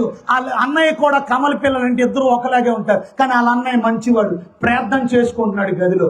తలుపు కొట్టాడు. వాళ్ళ అన్నయ్య ప్రార్థన ఆపి తలుపు తీయగానే రక్తపు మడుగుల్లో కనబడ్డాడు వాళ్ళ తమ్ముడు. ఇదే ఏమైందిరా అన్నయ్య తర్వాత చెప్తాను, ముందు గొల్లు వేసే తలుపేశాడు. వెనకాల పోలీసు వారు వస్తున్నారు తరుణ్తూ. నన్ను పట్టేసుకుంటారు, నన్ను కొట్టేస్తారు, నన్ను శిక్ష విధిస్తారు, నన్ను జైల్లో పడేస్తారు, అవసరమైతే నన్ను ఉరి శిక్ష చేస్తారు. అన్నయ్యా అన్నయ్యా నన్ను తప్పించన్నయ్యా. అన్నయ్య అన్నాడు, నేనేం చేసి తప్పించను రా అన్నయ్య, ఏదో ఒకటి చెయ్యి అన్నయ్య, నన్ను మాత్రం బ్రతికించు, రక్షించు, నేను బ్రతకాలని ఉంది అన్నయ్య. అప్పుడు అన్నయ్య అన్నాడంట, నీ రక్తపు చొక్కాయి తీసేయి అన్నాడట. ఎందుకు అన్నయ్య? తీసేరా, నీ ప్యాంటు తీసేరా. ఎందుకు అన్నయ్య? చెప్తాను, తీ తొందరగా అని అన్నయ్య తన గుండీలు ఇప్పడం ప్రారంభించాడు. అన్నయ్య తన చొక్కాయి తీసేశాడు. తన తమ్ముడు చొక్కాయి అన్నయ్య వేసుకున్నాడు. అన్నయ్య చొక్కాయి తమ్ముడికి ఇచ్చాడు. రక్తపు మడుగు లేని చొక్కాయి తమ్ముడు వేసుకున్నాడు. రక్తపు మడుగులతో అంటుకున్న చొక్కాయి అన్నయ్య ధరించాడు. అన్నయ్య తమ్ముడు ప్యాంట్ వేసుకున్నాడు. అరే అక్కడికి వెళ్ళి దాక్కోమన్నాడు. పక్కకి వెళ్ళి దాక్కున్నాడు. పోలీసు వాళ్ళు అంతలోకి వచ్చేసారు. తలుపు కొట్టేస్తున్నారు. తలుపు తీయలేనందువల్ల తలుపు తన్నుకొని వచ్చేసారు లోపలికి. రక్తపు మడుగుల్లో కనబడింది ఎవరో తెలుసా? ఏ పాపము చేయలేని అన్నయ్య. తప్పే చేయలేదు, కానీ పోలీసులు కనికరించలా. ఈ కనబడుతున్నాడు కదా రక్తపు మడుగుల్లో, వెంటనే పట్టుకొని కొట్టుకుంటూ తీసుకొని వెళ్ళిపోయారు. భయంకరంగా కొట్టుకుంటూ తీసుకొని వెళ్ళిపోయి 3rd డిగ్రీ కోటింగ్ ఇచ్చారు. ఎలాడదీసి అరికాళ్ళు కొట్టేశారు. ఎరా ఎవరిని చంపావు చెప్పు, ఒప్పుకో, అది ఇది అని చెప్పి ఆఖరికి జైల్లో పడేశారు. కోర్టు వాయిదాలు జరిగినాయి. వాదోపవాదాల తర్వాత ఏ తప్పు చేయలేని అన్నయ్యకి శిక్ష ఏంటో తెలుసా? ఇతడు 4 వ్యక్తుల్ని కిరాతకంగా చంపేశాడు కాబట్టి వాళ్ళకి ఉరి తీసేయండి. ఏ పాపము చేయలేని అన్నయ్య ఉరికంబం మీద వేలాడుతున్నాడు. తమ్ముడు వచ్చి ఏడుస్తున్నాడు, అన్నయ్య చచ్చిపోతున్నావు అన్నయ్య నువ్వు. రే దొంగేడుపులు ఏడవకరా, నేను చచ్చిపోతున్నానని కాదు నువ్వు ఏడవలసింది, నాకు బదులుగా చచ్చిపోతున్నాడు నా అన్నయ్య. అది అరే నేనేం తప్పు చేయలేదు, నువ్వు చేసిన తప్పు నేను తీసుకున్నాను. ఇవాళ యేసయ్య చేసిన త్యాగం అదే, ఆయన చేసిన ఉపకారం అదే. నువ్వు తప్పు లేనివాడుగా మిగిలిపోవాలని మన తప్పులన్నీ ఆయన భరించాడు. అదే మాట 1 కొరింథీయులు 5:21 మనం చదువుతాం. 1 కొరింథీయులకు రాసిన పత్రిక 5:21 వచనంలో అక్కడ చదువుతాం. ఏమని? ఇంతసేపు అండి తీరు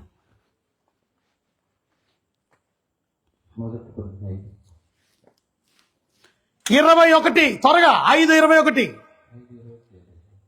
2 కొరింథీయులు 5:21 అయితే త్వరగా చక్మని ఉండాలి హుషారుగా. ఎందుకనగా చూసారా, ఆయన యందు దేవుడు నీతి అగునట్లు, అది పాపం ఎరగని ఆయన మన కోసం పాపం ఎరగడాయన, కానీ మన కోసం పాపముగా. ఎంత ప్రేమ యేసయ్య నా కోసం, నన్ను నీతిమంతుడిగా చేయడానికి. ఇవాళ మీ కుటుంబంలో అందరు నీతిమంతులు అవడానికి ఇష్టపడుతున్నారా? మీ పేరు జీవగ్రంథం అనే పుస్తకంలో రాసుకుంటారా? ఎవడి పేరైతే జీవగ్రంథంలో ఉంటుందో వాడు మాత్రమే పరలోకానికి వెళ్తాడు. ఇవాళ మీరు రక్షణ పొందితే, పాపాన్ని విడిచిపెడితే, పరిశుద్ధమైన యేసు రక్తములో కడగబడితే మీ పేరు ఆ జీవగ్రంథంలో రాయబడి ఉంటది. బైబిల్ చెప్తుంది, ప్రకటన గ్రంథం 21వ అధ్యాయంలో చివరి వచనం మనం చదివినట్లయితే, ఎవడి పేరైతే ఆ గొర్రె పిల్ల యొక్క జీవ గ్రంథమందు రాయబడి ఉంటుంది. చదవండి గట్టిగా. దేంట్లో? ఆ పరలోక రాజ్యంలోకి ప్రవేశిస్తారు. ఎవరైతే ఆ గొర్రె పిల్ల యొక్క జీవ గ్రంథం, ఆ గ్రంథములో పేరుంటే, నేను చదవమనలేదు, నేను అది 21 నేను చదవమన్నాను. 21 చివరి వచ్చిన 21 చివరి వచ్చిన అది గొర్రె పిల్ల యొక్క జీవగ్రంథమందు, అది జీవగ్రంథమందు రాయబడిన వారే. అది మీ పేరు అందులో రాయబడితే మీరు ధన్యులు. అందులో ప్రవేశిస్తారు. ఎందులో? పరలోకంలో. ఇవాళ మీరు పరలోకంలో ప్రవేశించాలంటే మీ పాపాన్ని ఒప్పుకోవాలా, మీ పాపాన్ని విడిచిపెట్టాలా. ఆలస్యం చేయకండి, నిర్లక్ష్యం చేయకండి. ఆ టీవీ పేషెంట్ లాగా మీ చావుని మీరే తెచ్చుకుంటారు, మీ మరణాన్ని మీరే తెచ్చుకుంటారు, మీ నరకాన్ని మీరే వెళ్తారు. అశ్రద్ధ చేయడానికి వీలు లేదు. ఈ రాత్రి ఏడవండి, ఈ రాత్రి ప్రార్థన చేయండి. నీ భర్త కోసం కన్నీళ్లు కార్చు, నీ బిడ్డల కొరకు కన్నీళ్లు కార్చు, నీ కోసం కన్నీళ్లు కార్చు. నువ్వు మారకపోతే నన్ను క్షమించి ప్రభువా, నేను ఆ రాజ్యంలోకి వెళ్ళాలి అని అంటే, ఆ నిత్య రాజ్యాన్ని స్వతంత్రించుకోవాలంటే నా పేరుండాలా. యేసు ప్రభు దగ్గరికి శిష్యులు వచ్చి, మేము దయ్యాలు నెలగొడుతున్నాం ప్రభు, భలే దయ్యాలు వెళ్ళిపోతున్నాయి మీ నామాన్ని ప్రార్థన చేస్తే అంటే, దాన్ని బట్టి మీరు సంతోషించకండి, మీ పేర్లు జీవగ్రంథములో రాయబడినందుకు సంతోషించండి. జీవగ్రంథములో రాయబడిందా మీ పేరు? మరి ఎవరి పేరైతే రాయబడుతుందో వారు మాత్రమే ప్రవేశిస్తారు.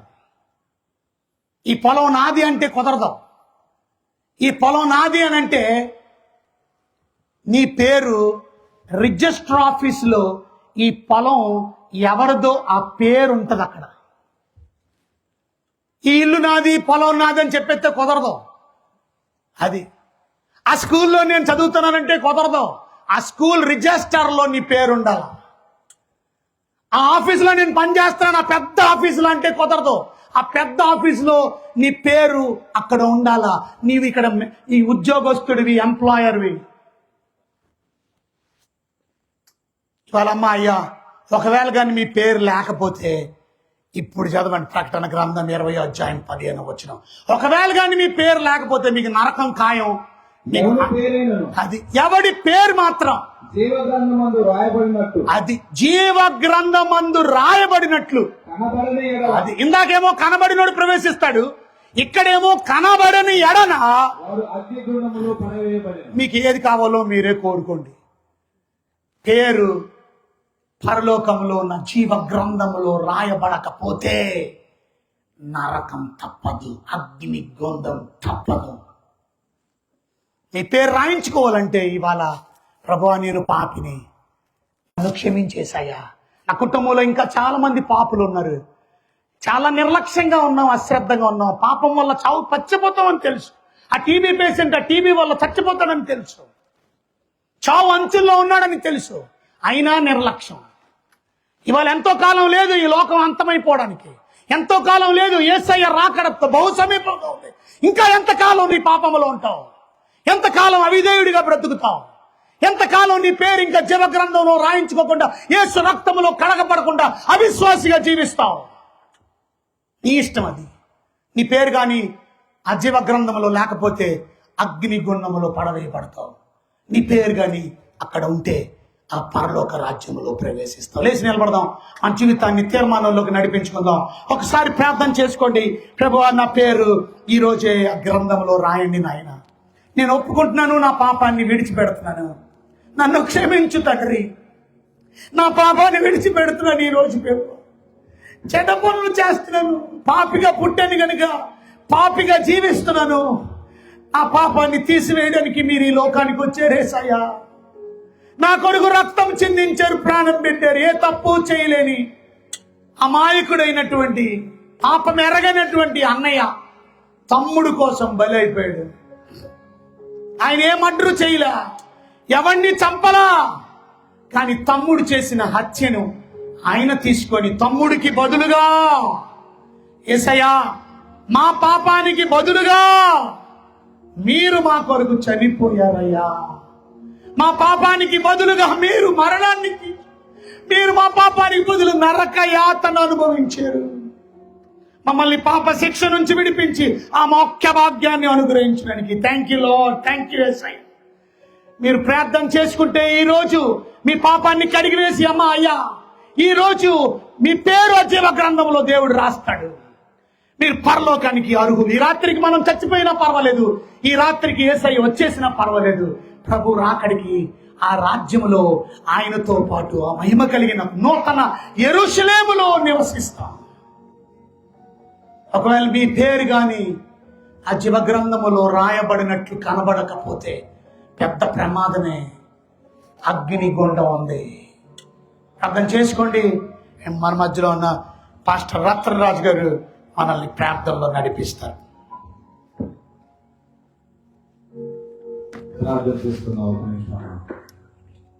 దేవుడు అసలు బలపరిచి ఈ గ్రామంలో మనం రక్షించాలని ఆయన నిత్య రాజ్యంలో ఆ పరలోక రాజ్యంలో ఉండాలని ఎంతో కృప చూపించి ఈ రాత్రి కాలంలో దేవుడు తన వాక్యాన్ని మన మధ్యకి తీసుకొచ్చాడు. ఒకసారి మనం పరీక్షించుకుందాం, మనం ఎలాగున్నాం. నిజమే, ఏ భేదము లేదు, అందరము పాపము చేసి ప్రభు అయిన యేసుక్రీస్తు యొక్క మహిమను పొందలేకపోతున్నామని వాక్యం తెలియపరిచినది. మా వాక్యం విన్నావు, ఇంకా నువ్వు ఏ స్థితిలో ఉన్నావు? నువ్వు ఇంకా అలాగే ఉన్నావా? నీ జీవితాన్ని ఇంకా మార్చుకోవా? నీ పరిస్థితిని మార్చుకోవా? నీ పద్ధతిని మార్చుకోవా? నీ ఆలోచన మార్చుకోవా? ఇంకా ఆ పాపములో ఉండి నీ జీవితాన్ని నరకానికి వెళ్ళిపోతుంది. చూసావా, ఆ యొక్క భార్య ఎన్నోసార్లు చెప్పింది, అయ్యా హాస్పిటల్కి వెళ్దాం, నీ యొక్క వ్యాధి ముదిరిపోతుంది, నీ పరిస్థితి ఎంతో భయంకరంగా ఉంది, అయ్యా రా రా అని ఎన్ని మార్లు పిలిచినా ఆయన రేపు రేపు రేపు అంటూ చివరికి మరణించాడు.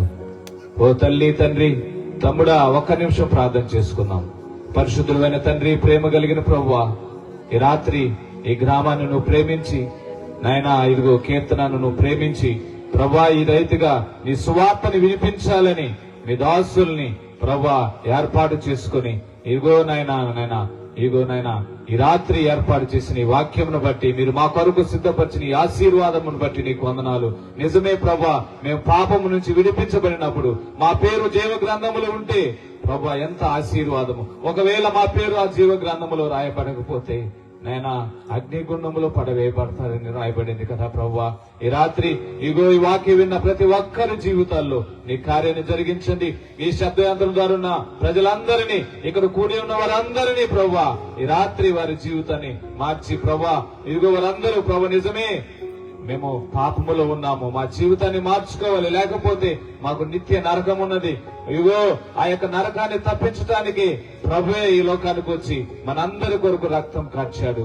కాబట్టి ప్రభువా, మీరు మా కొరకు చిందించిన విలువైన రక్తాన్ని బట్టి నీకు వందనాలు. ఈ రాత్రి ప్రతి ఒక్క హృదయాన్ని మీరు తాకి వారందరూ వారి జీవితాన్ని సరి చేసుకోవడానికి సహాయం చేయమని యేసయ్య నామములో అడిగి వేడుకుంటున్నాము తండ్రి, ఆమేన్. చాలా సంతోషం. కనుక ఈ సహోదరి గురించి పెద్ద ప్రార్థన చేయండి. కీర్తన ఎంత కష్టపడి, ఎంత ప్రయాసపడి మీ అందరినీ సమకూర్చి ఎంత అద్భుతమైనటువంటి మీటింగ్ ఏర్పాటు చేసింది. కనుక ఆ బిడ్డకి మంచి ఆరోగ్యం కొరకు ప్రార్థన చేయండి.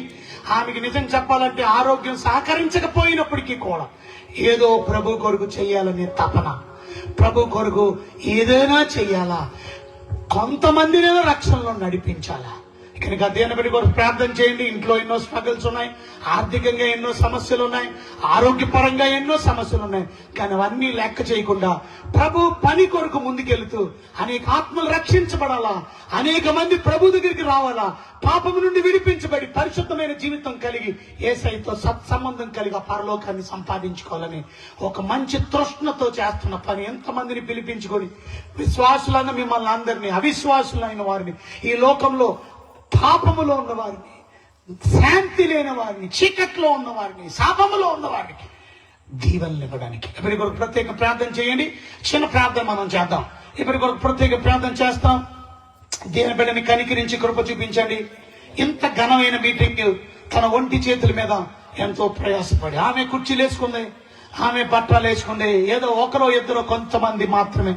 పృథ్వీని కూడా దీవించండి, ఎంతో కష్టపడి ఈ బిడ్డలు ఎంతో ప్రయాసపడి ఎంత డబ్బులు సమకూర్చడానికి కూడా అందుకు డబ్బు లేకపోయింది. విశ్వాసంతో ఈ ప్రభు సౌండ్ ని, ఈ చక్కని మ్యూజిక్ ని, చక్కని ప్రభు సంగీతాన్ని, ఈ చక్కని పాటలు, వాక్యాన్ని వినిపించడానికి ఆమె చేసిన కష్టానికి ప్రతిఫలం ఇవ్వండి. ఇక్కడ ఒక్క ఆత్మ మారు మనసు పొందిన ఆ ప్రతిఫలం ఆమె కోటలో ఆమె కొరకు మీరు సిద్ధపరిచారు. ఆ గొప్ప దీవెన ఆమె పొందుకోవడానికి కృపగా ఇచ్చేయండి. మంచి ఆరోగ్యం ఇవ్వండి, నెమ్మది ఇవ్వండి. ఆర్థికంగా మీ కార్యాలు వెదజల్లుతుంది కనుక అభివృద్ధిని, మిగులుదలని, సమృద్ధిని, ఆశీర్వాదాన్ని ఈ బిడ్డకి తప్పక అనుగ్రహించమని, మీ తోడు, మీ కాపుదల, మీ హస్తం, భద్రత, సంరక్షణ ఉంచమని యేసు నామములో వేడుకున్నాం తండ్రి, ఆమేన్, ఆమేన్. మీ అందరి కొరకు ప్రార్థన చేస్తాం. ఆమె చెప్పిన 2 మాటల తర్వాత పాట పాడుతున్న సమయంలో మీరు ఎదరికి రావచ్చు, నేను కూడా ఎదరికి వచ్చి మీకు అందరికి ప్రార్థన చేసి వెళ్తాం. ఒక్క నిమిషం కూర్చోండి, ఆ 2 మాటలు మాట్లాడతాం. దేవుడి నామానికి స్తోత్రం కలిగిన గట్టిగా చప్పట్లు కొడదామండి.